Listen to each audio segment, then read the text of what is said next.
رسوله الكريم أما بعد فأعوذ بالله من الشيطان الرجيم بسم الله الرحمن الرحيم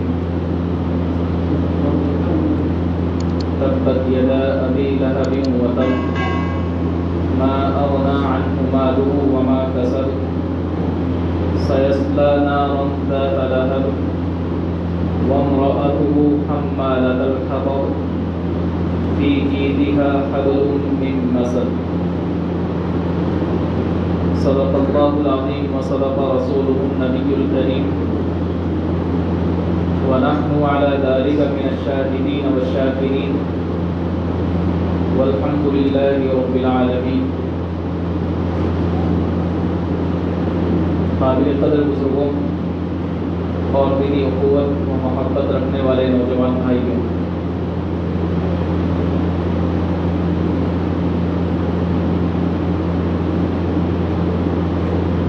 رمضان المبارک سے پہلے ہمارا یہ سلسلہ جو تفسیر کا سلسلہ تھا جاری تھا، اور اب دوبارہ اس سلسلے کو شروع کیا جاتا ہے، اور اللہ تبارک و تعالی اس سلسلے کو جاری فرمائے اور قائم فرمائے۔ آج جس صورت کو ہم سمجھیں گے، جن آیات کی تفسیر کو سمجھنے کی کوشش کریں گے، وہ سورت سورہ لہب ہے۔ سورۃ اللہب، اس کا ایک خاص پس منظر ہے، ایک شان نزول ہے کہ اللہ تبارک و تعالی نے اس سورت کو کیوں نازل فرمایا، کب نازل فرمایا، یہ اس کا شان نزول ہوتا ہے کہ اس واقعے پہ کسی آیت کا نازل ہونا، کسی ایک خاص پس منظر پہ ایک سورت کا نازل ہونا، وہ اس کا شان نزول کہلاتا ہے۔ تو سورہ لہب یہ اللہ تبارک و تعالی نے اس موقع پر نازل فرمائی جب نبی کریم صلی اللہ علیہ وسلم کے چچا ابو لہب نے یہ بات نبی کریم صلی اللہ علیہ وسلم سے کہی کہ جس موقع پر حضور پاک صلی اللہ علیہ وسلم نے صفا کی پہاڑی پر لوگوں کو جمع کیا اور جمع کر کے حضور پاک صلی اللہ علیہ وسلم نے لوگوں سے اس موقع پر یہ ارشاد فرمایا کہ اگر میں تم سے یہ کہوں کہ اس پہاڑی کے پیچھے وہ جماعت ہے، وہ لوگ ہیں جو تم پر حملہ کرنا چاہتے ہیں، تو کیا میری بات کو تسلیم نہیں کرو گے؟ تو سب لوگوں نے حضور پاک صلی اللہ علیہ وسلم کی بات پر لبیک کہا، اور سب لوگوں نے یہ بات کہی کہ کیوں نہیں، ہم آپ کی بات کو ضرور مانیں گے، آپ ہمارے درمیان میں زندگی گزارتے ہیں اور آپ نے کئی سالوں ہمارے درمیان میں زندگی گزارے ہیں، اور آپ تو صادق اور امین ہیں، آپ کے پاس ہماری امانتیں جمع رہتی ہیں اور آپ کو ہم صادق یعنی سچا مانتے ہیں، تو ہم آپ کی اس بات کی گواہی کیوں نہیں دیں گے؟ ضرور دیں گے، اور اگر آپ یہ بات کہتے ہیں تو ہم آپ کو سچا جانیں گے۔ تو نبی کریم صلی اللہ علیہ وسلم نے ارشاد فرمایا کہ اگر تم میری اس بات کی تصدیق کرتے ہو کہ اس پہاڑی کے پیچھے کچھ لوگ ہیں جو تم پر حملہ کرنا چاہتے ہیں، تو میں ایک اس سے بڑی بات تم سے کہتا ہوں، اور وہ یہ بات ہے کہ تم اگر ایمان میں داخل ہو جاؤ، کلمہ پڑھ لو، تو یقیناً سچے اور پکے مسلمان بنو گے، ورنہ اس کا انجام یہ ہوگا کہ اس سے بھی سخت جو عذاب ہے اس کے اندر تم مبتلا ہو جاؤ گے، یعنی جہنم کا عذاب۔ اگر تم نے کلمہ نہیں پڑھا تو اللہ تبارک و تعالیٰ کا جو فیصلہ ہوگا تمہارے حق میں، جو ایک کفار کے لیے اللہ تبارک و تعالیٰ نے اصول اور قانون بنایا ہے، اس آگ سے میں تمہیں بچانا چاہتا ہوں۔ تو نبی کریم صلی اللہ علیہ وسلم نے اس موقع پر یہ بات ارشاد فرمائی، تو اس موقع پر ابو لہب جو نبی کریم صلی اللہ علیہ وسلم کے چچا تھے، تو اس موقع پر یہ بات کہی، تبا لک یا محمد الہذا جمعتنا، کہ محمد نعوذ باللہ تیرے لیے بربادی ہو، کیا اسی بات کے لیے ہمیں یہاں جمع کیا ہے؟ کیا تم نے اسی بات کے لیے ہمیں یہاں جمع کیا ہے؟ تو اس موقع پر جو ابو لہب نے حضور پاک صلی اللہ علیہ وسلم سے یہ بات کہی، تو اللہ تبارک و تعالیٰ نے اس موقع پر ان آیات کو نازل فرمایا کہ ہلاک وہ نہیں، ہلاک تم ہوں گے۔ تبا لک یا محمد نہیں، تبا لک تبت یدا ابی لہب، کہ ابو لہب اس کے دونوں ہاتھ برباد ہوں اور وہ ہلاک ہو جائے۔ تبت یدا ابی لہب، ابو لہب کے دونوں ہاتھ برباد ہو اور وہ ہلاک اور برباد ہو جائے۔ تو جن الفاظ سے ابو لہب نے نبی کریم صلی اللہ علیہ وسلم کو یہ بات کہی تھی، انہی الفاظ کے ذریعے اللہ تبارک و تعالیٰ نے اس کے حق میں ایسا برا فیصلہ فرمایا کہ آج تک ہم یہ آیت پڑھتے ہیں اور اس کے لیے لعنت ہوتی ہے۔ تبت یدا ابی لہب، یہ عربی کا محاورہ ہے، جب کوئی بات کہی جاتی ہے کہ تمہارے دونوں ہاتھ ہلاک ہو، تو اس کا مطلب یہ ہوتا ہے کہ تم برباد ہو جاؤ۔ جیسے ہم عام طور پہ بولتے ہیں مارواڑی میں کہ تمہاری ناک کٹ جائے، تو اس کا مطلب ہم سمجھتے ہیں کہ یہ برباد ہو جائے، ہلاک ہو جائے، لوگوں میں اس کی وقت اور حیثیت گر جائے۔ تو ایک الفاظ ہوتے ہیں، محاورات ہوتے ہیں، تو اسی طرح عربی میں محاورہ ہے کہ تمہارے دونوں ہاتھ ہلاک ہو جائے۔ تو ابو لہب کے لیے آگے ارشاد فرمایا، تبت یدا ابی لہب، تبت یدا ابی لہب وتب ما اغنى عنہ مالہ وما کسب۔ لہب، یہ جو عربی کا لفظ ہے لہب، اس کا مطلب ہوتا ہے شعلے کے مانند بالکل چمکتا ہوا۔ ابو لہب کا چہرہ ایسا چمکتا تھا جیسے شعلہ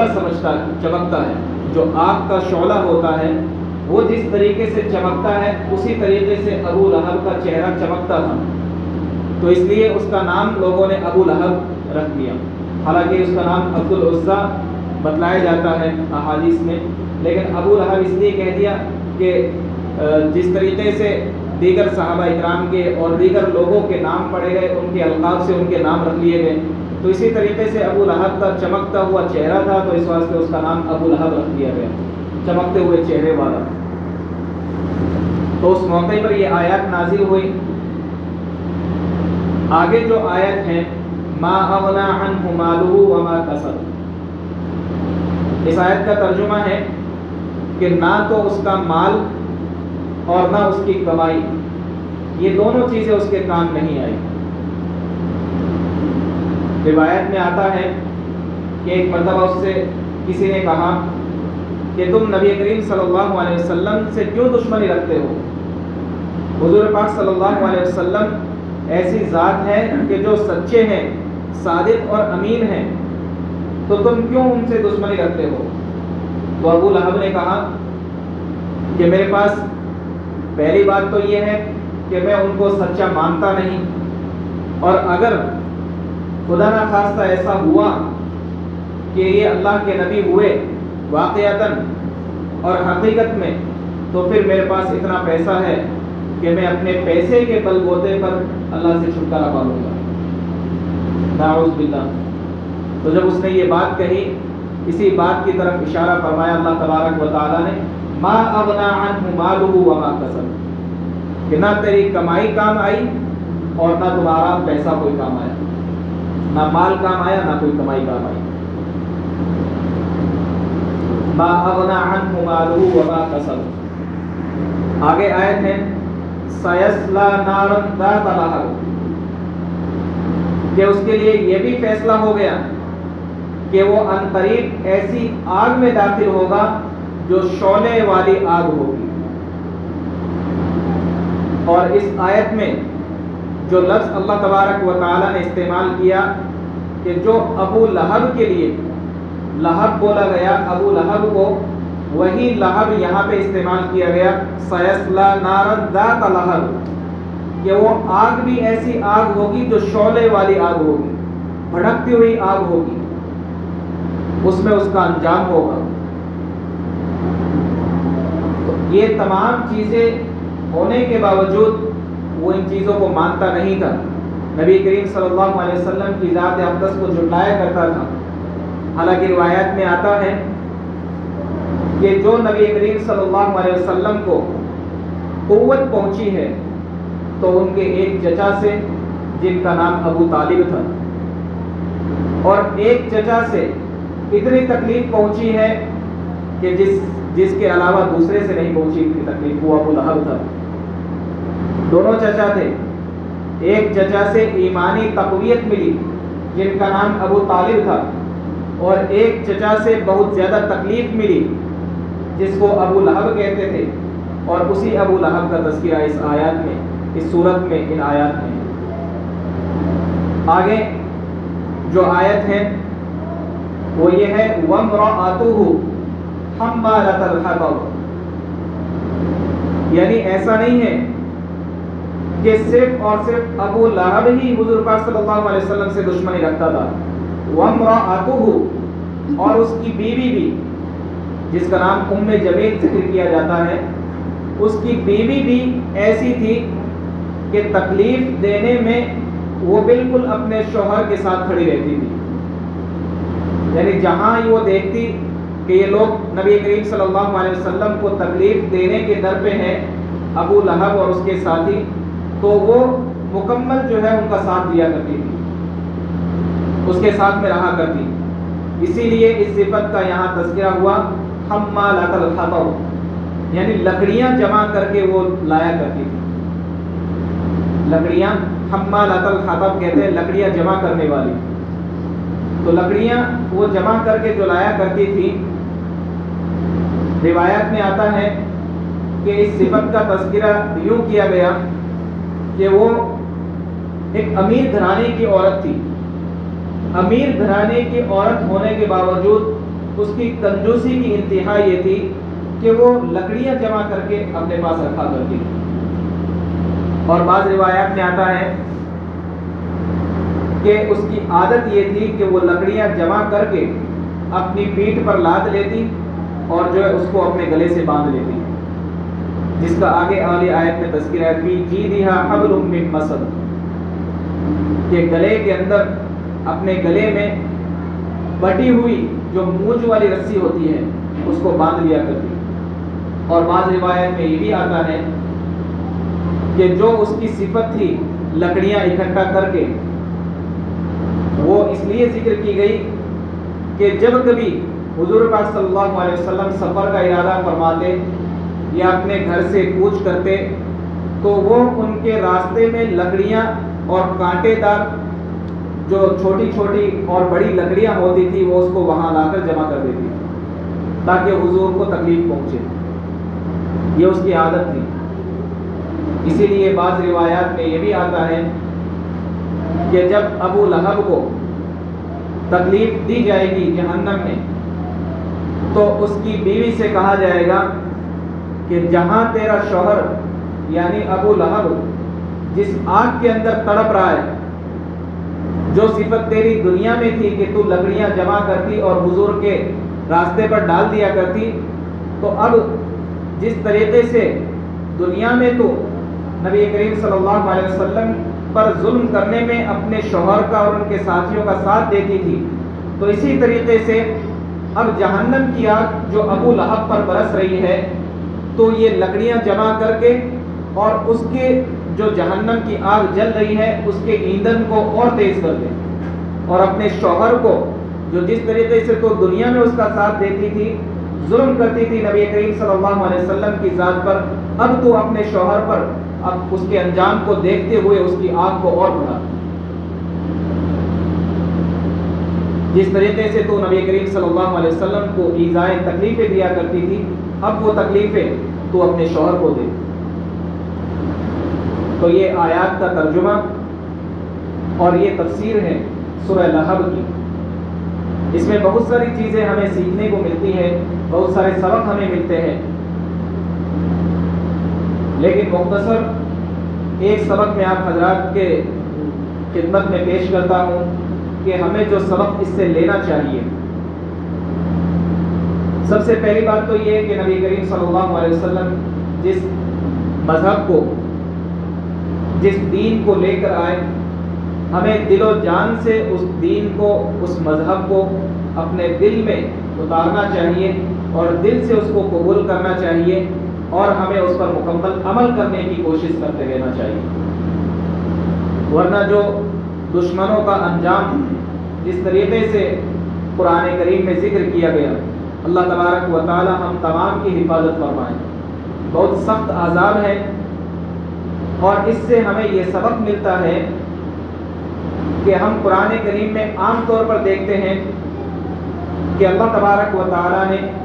جنت کا ذکر فرمایا، جہنم کا ذکر فرمایا، کفار کا ذکر فرمایا، منافقین کا تذکرہ فرمایا، اور نہ جانے کن کن لوگوں کے بارے میں عذاب کا، جیسے کفار کے عذاب کا، منافقین کے عذاب کا ذکر فرمایا، لیکن کہیں کسی خاص آدمی کا نام لے کر کہ اس کے لیے یہ سخت عذاب ہے نہیں فرمایا۔ یہاں ابو لہب کے لیے، سورہ لہب میں ابو لہب کے لیے اس کا نام لے کر کے اللہ تبارک و تعالیٰ نے اس کے عذاب کا ذکر فرمایا اور اس کے انجام کو ہمیں دکھلایا، بتلایا۔ کیوں؟ یہ نقطہ ذکر کیا علماء نے کہ جس آدمی کو یہ معلوم ہو کہ یقیناً یہ حق پر ہے، اور حق پر ہونے کے باوجود اس نے، ابو لہب نے، نبی کریم صلی اللہ علیہ وسلم سے دشمنی رکھ لی۔ وہ جانتا تھا کہ حضور پاک صلی اللہ علیہ وسلم کی ذات بالکل حق پر ہے، اور جو یہ بات کہتے ہیں بالکل سچ ہے، صادق ہے، امین ہے، وہ یہ سب کچھ جانتا تھا، لیکن اس کے باوجود وہ دشمنی رکھتا تھا۔ اس دشمنی کی وجہ سے اللہ تبارک و تعالیٰ نے خاص اس کے لیے یہ صورت نازل فرما دی کہ تمہارے لیے ایسا انجام ہوگا، ایسی جہنم کی تمہارے لیے آگ ہوگی کہ جو ہمیشہ پڑھنے والا ہر بچہ پڑھے گا تو تمہارے اوپر لعنت کرے گا، ہر بچہ حفظ کرے گا تو تمہارے لیے اوپر لعنت کرے گا، جو آدمی اس سورت کو پڑھتا رہے گا ابو لہب پر لعنت برستی رہے گی، ہمیشہ کے لیے لعنت کا سبب بنا دیا۔ اللہ تبارک و تعالی ہم تمام کی اس سے حفاظت فرمائے، اور اللہ تبارک و تعالی ہم تمام کو اس پر عمل کرنے کی، اپنے احکامات پر مکمل عمل کرنے کی، حضور پاک صلی اللہ علیہ وسلم کی سنتوں پر مکمل عمل کرنے کی توفیق نصیب فرمائے، اور ہمیں صحیح باتوں کو سمجھنے کی توفیق نصیب فرمائے۔ وآخر دعوانا الحمدللہ رب العالمین۔ سنت ادا کر لے کر سنت